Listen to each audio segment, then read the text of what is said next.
चलिए अब देखते हैं कि फैक्टर अफेक्टिंग इन्वेस्टमेंट डिसीजन। आखिर हम जो इन्वेस्टमेंट कर रहे हैं कौन कौन सा ऐसा फैक्टर है जो कि हमको डिसीजन को प्रभावित कर सकता है। एक छोटा सा मैं आपको उदाहरण देता हूं। आप एग्जाम पास कर गए और आप सोच रहे हैं कि अब आप बड़े हो चुके हैं, हमको शादी करना है, ठीक है। तो आप अपने, हंसिए मत, आप अपने पिताजी के पास प्रस्ताव रखा और पिताजी को बोला, पिताजी मैं अपने लिए एक लड़की ढूंढ लिया हूं, ठीक है, हमको उनसे शादी करना है। तो देखिए सबसे पहला आपको कौन कौन सा ऐसा घर का मेंबर है जो कि आपको आपके रास्ते में बाधा पहुंचाएगा, कौन कौन सा फैक्टर प्रभावित करेगा आपको इस डिसीजन लेने में। तो सबसे पहला आपको पिताजी क्या बोलेंगे, cash flow of the project. बेटा देखो मैं इतना पैसे देकर के तुमको पढ़ाई लिखाया, तुम उस से शादी करोगे तो कुछ पैसे उसे तो आने वाला है नहीं, इसलिए तुम उससे शादी मत करो। दूसरा फैक्टर रेट ऑफ रिटर्न। पिताजी आपको समझाएंगे इमोशनली, बेटा देखो अभी तुम अपने पैर पे अच्छे तरीके से खड़े नहीं हुए हो, तुम्हारा भी रेट ऑफ रिटर्न कुछ नहीं है, कहीं आमदनी का सोर्स नहीं है, तुमको खुद खाने के लिए तेरे पास पैसे नहीं है, तू अपने पत्नी की इच्छाओं को, उनकी डिजायर को कैसे पूरा करोगे। तीसरा इन्वेस्टमेंट क्राइटेरिया इन्वॉल्व्स। बेटा कम से कम ये तो हमको देख लेने दो, कहाँ की है, किस खानदान की है, कैसी है, देखने में सुंदर है, इसका हाइट कितना है, इसका वेट कितना है, तमाम चीजें। अब इसी तरह इसको हम कॉन्सेप्ट पे लेकर आते। देखिए आप इन्वेस्टमेंट करने से पहले तो सबसे पहला क्या है, लॉन्ग टर्म्स इन्वेस्टमेंट डिसीजन को कौन कौन सा फैक्टर प्रभावित करता है। तो पहला फैक्टर है लॉन्ग टर्म इन्वेस्टमेंट को प्रभावित करने वाला cash flow of the projects. आप देखिए आपको पता है कैश फ्लो मतलब क्या, कैश का या तो इनफ्लो होगा या तो कैश का आउटफ्लो होगा, ठीक है। अब देखिए कैश का आउटफ्लो मतलब कैश हमारे पास से जाना, इनफ्लो मतलब कैश आना। जब आप कंपनी में इन्वेस्टमेंट करेंगे, फिक्स एसेट्स पे पैसे लगाएंगे तो आपको कैश तो आउटफ्लो होगा, लेकिन आप देख लीजिए जितना मेरा कैश आउटफ्लो हो रहा है क्या उसी के अनुसार मेरा कैश इनफ्लो होने का भी संभावना है कि नहीं है। इसको एनालिसिस करके फिर आप लॉन्ग टर्म इन्वेस्टमेंट कीजिए, यह भी डिसीजन प्रभावित करता है इन्वेस्टमेंट डिसीजन को। अब आइए दूसरा पॉइंट, रेट ऑफ रिटर्न। आप देख लीजिए कि आप जो इन्वेस्टमेंट क्या है, रेट ऑफ रिटर्न उसका क्या है। ऐसा ना हो कि आप मान के चलिए 10% से बैंक से लॉन्ग टर्म के लिए लोन लिया है और आपका जो रेट ऑफ रिटर्न है मात्र 9% पर एनम है। कितना हो, क्या आप घर से पेमेंट करेंगे, कहां से पेमेंट करेंगे बताइए। इसलिए हमको रेट ऑफ रिटर्न देखने के बाद ही क्या करना चाहिए, इन्वेस्टमेंट करना चाहिए। तीसरा पॉइंट है इन्वेस्टमेंट क्राइटेरिया इन्वॉल्व्स। जिस प्रकार शादी करने से पहले पूरा क्राइटेरिया देखा जाता है, लड़के का बैकग्राउंड देखा जाता है, लड़के का कास्ट देखा जाता है, ठीक उसी प्रकार से आप इन्वेस्टमेंट करने से पहले देख लीजिए कि इस इन्वेस्टमेंट में क्या रिस्क भी है, इस इन्वेस्टमेंट में हमारा रेट ऑफ रिटर्न अच्छा मिलेगा कि नहीं मिलेगा, इस इन्वेस्टमेंट में कैश का फ्लो का कंडीशन क्या है। ऐसा ना हो कि एक साल तक पैसे नहीं मिले, दूसरे साल में ज्यादा पैसा मिल गया, इस टाइप का कोई कंडीशन ना हो। इस सारा चीज को, सारा क्राइटेरिया को इन्वॉल्व किया जाता है। अब आइए हम पढ़ते हैं factor affecting short term investment. देखिए ये जो है दूसरा क्या है, factor affecting short term investment decision. Already मैं आपको बता चुका हूं कि इसमें क्या है, वर्किंग कैपिटल के मैनेजमेंट से संबंधित बातें हैं कि वर्किंग कैपिटल मेरा कितना होना चाहिए, ना तो आवश्यकता ज्यादा होना चाहिए, ना आवश्यकता से कम होना चाहिए।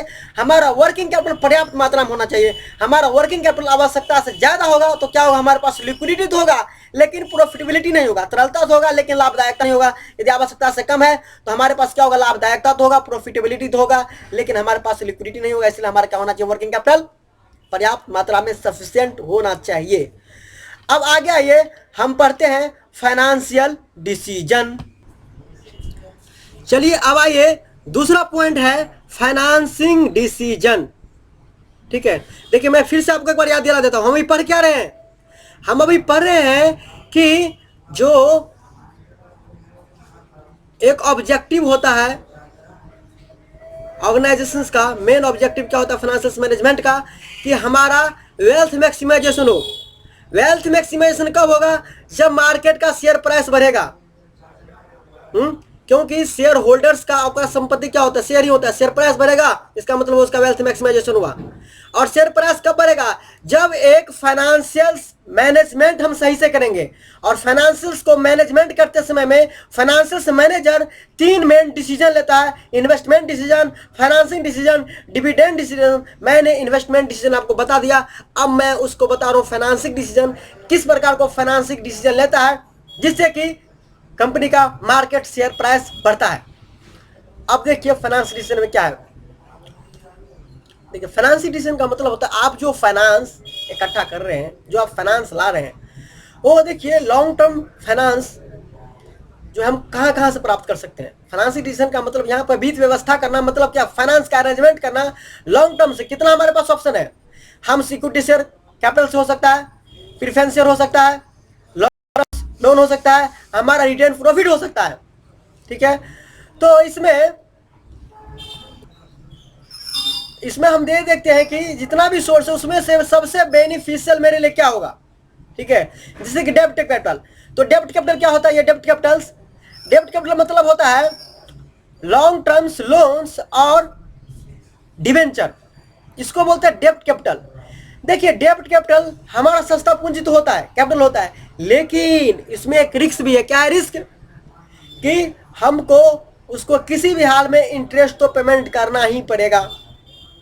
ठीक है, यदि हम ज्यादा शेयर इशू करते हैं तो हमारा कंट्रोलिंग पावर ढीला पड़ जाएगा, हमारा नियंत्रण ज्यादा नहीं रहेगा शेयर होल्डर पे, हम किसी भी तरह का डिसीजन स्वतंत्रता पूर्वक नहीं ले सकते। मैं आपको पहले भी बता दिया था। अब आइए कि जो फाइनेंशियल डिसीजन है, इस फाइनेंशियल डिसीजन में कौन कौन सा ऐसा फैक्टर है जो कि हमको प्रभावित करता है। तो पहला फैक्टर है कॉस्ट। ठीक है, हम देखते हैं कि जो हमारे लिए सबसे सस्ता होता है वही हम क्या करते हैं, उसी से हम फाइनेंस रेज करते हैं। ठीक है, दूसरा क्या है, रिस्क। हम देखते हैं कि किस में हमारा रिस्क कम है।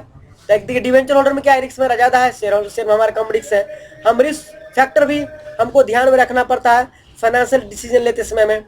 फ्लोटेशन कॉस्ट, अब देखिए शेयर को इशू करते समय हमारा कॉस्ट भी लगता है। ठीक है, ऐसे हम पहले प्रोस्पेक्टस जारी करते हैं, तो ये सब के लिए जो हमारा कॉस्ट देखता है, कॉस्ट भी क्या है, फ्लोटेशन कॉस्ट भी देखते हैं। उसके बाद कैश फ्लो पोजीशन। देखिए हमारा कैश फ्लो पोजीशन भी बहुत मायने लगता है इस फाइनेंसिंग डिसीजन में। कैसे, देखिए हमको पता है कि हमारा कैश इनफ्लो अच्छा हो रहा है। ठीक है, कैश इनफ्लो अच्छा हो रहा है, तो क्या दिक्कत है, आप डिवेंचर इशू कर दो ना। आपके पास कैश इनफ्लो हो रहा है तो आपके पास बिजनेस में यदि प्रॉफिट अच्छा खासा नहीं भी होता है तो आपका जो दूसरे सोर्स है कैश इनफ्लो का, आप उससे डिवेंचर होल्डर को इंटरेस्ट पेमेंट कर सकते हैं। हमारा कैश फ्लो अच्छा है तो हम क्या कर, डिवेंचर भी इशू कर सकते हैं। तो ये कैश फ्लो पोजीशन भी बहुत ही प्रभावित करता है इस फाइनेंसिंग डिसीजन में। अब देखिए आगे है level of fix operating cost. अब देखिए कॉस्ट दो प्रकार का होता है, एक होता है फिक्स्ड ऑपरेटिंग कॉस्ट, एक होता है fix financing cost, financial cost. तो फिक्स ऑपरेटिंग कॉस्ट क्या है, कि फिक्स है वो कॉस्ट, हमारे बिजनेस के ऑपरेशन के दौरान हमको भुगतान करना ही पड़ता है। जैसे रेंट हो गया फिक्स है, इलेक्ट्रिसिटी बिल हो गया, थोड़ा इधर उधर हो सकता है, लेकिन वो भी क्या है, फिक्स ही है। ये सब तुमको पेमेंट करना पड़ेगा। जैसे मशीनरी है फिक्स है, हमको पेमेंट, जैसे इंश्योरेंस प्रीमियम है हमको पेमेंट करना ही पड़ेगा, सैलरी हमको देना ही पड़ेगा। तो ये सब क्या मेरा फिक्स ऑपरेटिंग कॉस्ट है। लेकिन एक होता है फिक्स फाइनेंशियल कॉस्ट, जैसे आपने डिवेंचर इशू किया, आपको इंटरेस्ट पेमेंट करना ही करना है, आपको प्रॉफिट हो या ना हो हमको उससे कोई मायने मतलब नहीं है।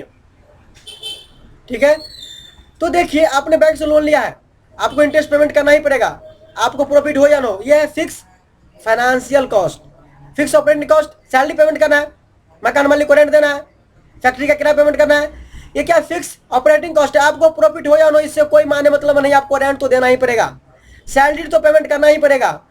तो देखिए यदि आपके पास फिक्स ऑपरेटिंग कॉस्ट ठीक है अधिक है तो आप ये प्रयास कीजिए कि आपका फाइनेंशियल कॉस्ट कम हो। यदि फिक्स ऑपरेटिंग कॉस्ट ज्यादा है तो फाइनेंशियल कॉस्ट ज्यादा हो, कहाँ कहाँ से हम पेमेंट कर पाएंगे बताइए, नहीं कर पाएंगे। इसलिए क्या है, हमको यदि देखेंगे कि यदि हमारा ऑपरेशंस कॉस्ट, हमारा यदि operating cost, fix operating cost यदि ज्यादा है तो हमको फाइनेंशियल कॉस्ट क्या कम करना पड़ेगा। हमको चाहिए कि हमारा फिक्स ऑपरेटिंग कॉस्ट कम से कम रहे, ये हमारे लिए क्या होगा, लाभदायक होगा। ठीक है, अब देखिए कंट्रोल कंसिडरेशन क्या, ये पॉइंट छठा पॉइंट क्या है? कंट्रोल कंसिडरेशन, ये है कंट्रोल कंसिडरेशन। तो देखिए जितना हम क्या करेंगे, शेयर इशू करेंगे, उतना हमारे पास क्या होगा, कंट्रोल्स हमारे हाथ से निकल जाएगा। जितना इक्विटी शेयर होगा उतना हमारा हाथ से कंट्रोल्स डिक्रीज होगा। तो यदि हम चाहते हैं कि हमारा कंट्रोल अच्छा रहे तो हमको क्या करना चाहिए, डिवेंचर भी इशू करना चाहिए। अब तीसरा है स्टेट ऑफ कैपिटल्स मार्केट। तो ये कंट्रोल कंसिडर समझ में आ गया ना?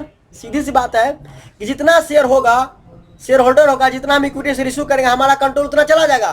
क्योंकि किसी भी तरह का डिसीजन लेने के लिए हमको शेयर होल्डर्स की सहमति लेनी पड़ेगी। हम बिना उसके द्वारा सहमति से हम किसी भी तरह का स्वतंत्रता पूर्वक डिसीजन नहीं ले सकते हैं। ठीक है, तो यह भी फैक्टर हमको प्रभावित करता है फाइनेंशियल डिसीजन में। तीसरा स्टेट ऑफ कैपिटल मार्केट, ये जो है कौन सा है नेक्स्ट पॉइंट, सॉरी, यह है स्टेट ऑफ कैपिटल मार्केट। ठीक है, अब देखिए यदि हमारा जो है मंदी की है, ठीक है, बिजनेस में यदि मंदी है, मार्केट में यदि मंदी चल रहा है, तो बताइए मंदी चल रहा है तो हमारा कोई व्यक्ति शेयर खरीदेगा? मंदी इसका मतलब क्या, मंदी है हमारा सेल कम होगा, सेल कम होगा तो हमारा प्रॉफिट कम होगा, और प्रॉफिट कम होगा तो हम क्या डिविडेंड डिक्लेयर करेंगे? नहीं करेंगे। क्या हमारा कोई कंपनी हमारा शेयर खरीदेगा?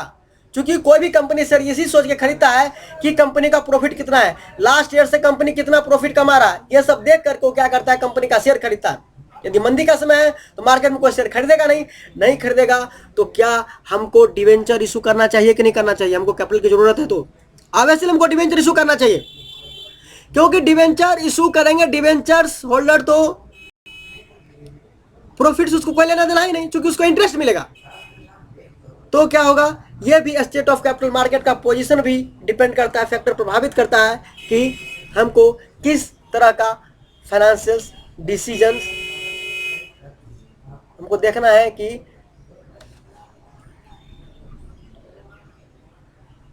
कौन सा फैक्टर प्रभावित करता है। ठीक है, तो आगे बढ़ते हैं। नेक्स्ट पॉइंट क्या है, अब देखिए यह है डिविडेंड डिसीजन। डिविडेंड डिसीजन, तो डिविडेंड डिसीजंस भी फाइनेंशियल मैनेजर जो होता है वो यह डिसीजन लेता है कि हमको जितना प्रॉफिट हुआ है उसमें से कितना प्रॉफिट हमको डिविडेंड के रूप में डिक्लेयर कर देना चाहिए, और कितना प्रॉफिट हमको रिटेन करके रखना चाहिए अपने आने वाले समय में रिक्वायरमेंट को पूरा करने के लिए। ठीक है, या उसको बिजनेस एक्सपेंशन करना है तो रिटर्न प्रॉफिट रखेगा। तो कौन कौन सा ऐसा डिसीजन है जो कि प्रभावित करता है, तो हम देखिए एक एक करके डिस्कस करते हैं। पहला पॉइंट है अर्निंग। देखिए जब अर्निंग होगा तभी तो कंपनी डिविडेंड डिक्लेयर करेगी, अर्निंग नहीं हुआ तो फिर डिविडेंड डिक्लेयर कहां से करेंगी? तो अर्निंग भी एक फैक्टर है, डिविडेंड डिक्लेयर करने के लिए उसको प्रभावित करता है। दूसरा पॉइंट क्या, स्टेबिलिटी ऑफ अर्निंग।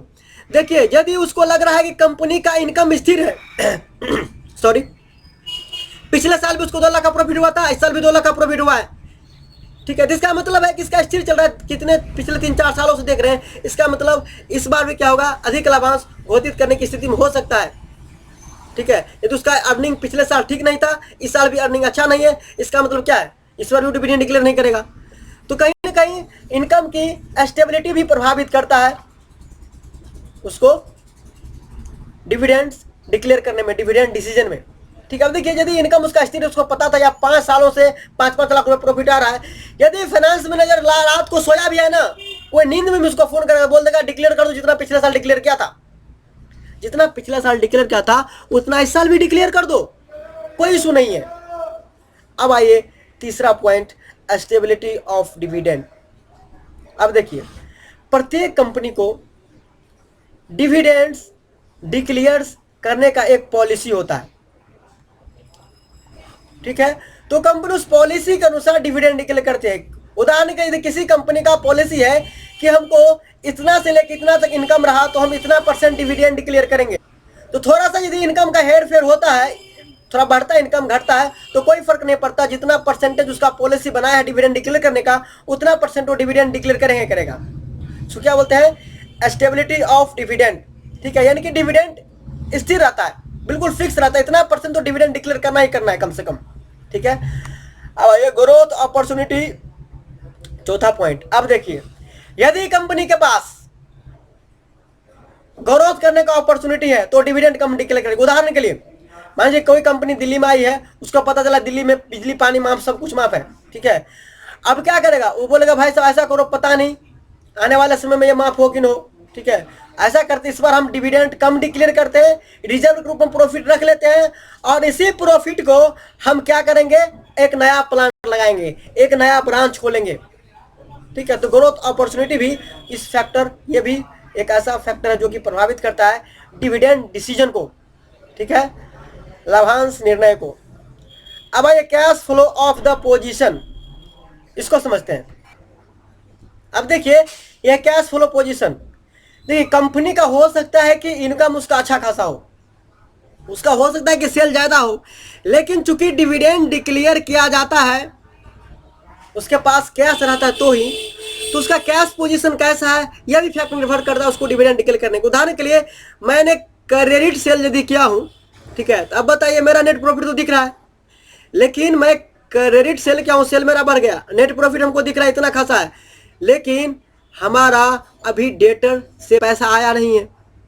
एसेट्स रूप में तो मेरा डेटर दिख रहा है 5 करोड़ रुपए का, लेकिन पैसा मेरे पास तो आया नहीं। तो इसका मतलब क्या, मेरे पास कैश जितना सेल हुआ है उसके कंपनी में मेरे पास कैश कम है, तो हम अपने कैश के अकॉर्डिंग क्या करते हैं, डिविडेंड डिक्लेयर करते हैं, ठीक है। तो जितना अच्छा हमारे पास कैश का पोजीशन होगा, हम उतना ही ज्यादा डिविडेंड डिक्लेयर करने की हमारा क्या होगा, क्षमता होगा। अब आते हैं शेयर होल्डर प्रेफरेंस। देखिए शेयर होल्डर प्रेफरेंस क्या होता है, एक होता है रेगुलर इनकम वाले शेयर होल्डर्स, दूसरा होता है कैपिटल गेन वाले शेयर होल्डर। अब देखिए रेगुलर इनकम वाले शेयर होल्डर क्या होता है, रेगुलर इनकम वाले शेयर होल्डर पूरी तरह से वो शेयर पे ही डिपेंडेंट रहता है। और शेयर होल्डर्स पैसा इसीलिए शेयर में इन्वेस्टमेंट करता है ताकि उसको डिविडेंड मिले, उसी डिविडेंड से उसका अपना घर परिवार चलता है, उसी डिविडेंड से वो इलेक्ट्रिसिटी का बिल पेमेंट करता है, उसी डिविडेंड से उसके बच्चे स्कूल में पढ़ाई करते हैं, उसी डिविडेंड से वो अपना बर्थडे मनाता है। तो देखिए जो रेगुलर इनकम वाले हैं शेयर होल्डर्स, क्या हमको उसको डिविडेंड पेमेंट करना ही पड़ेगा कि नहीं करना पड़ेगा, ऑब्वियसली करना पड़ेगा।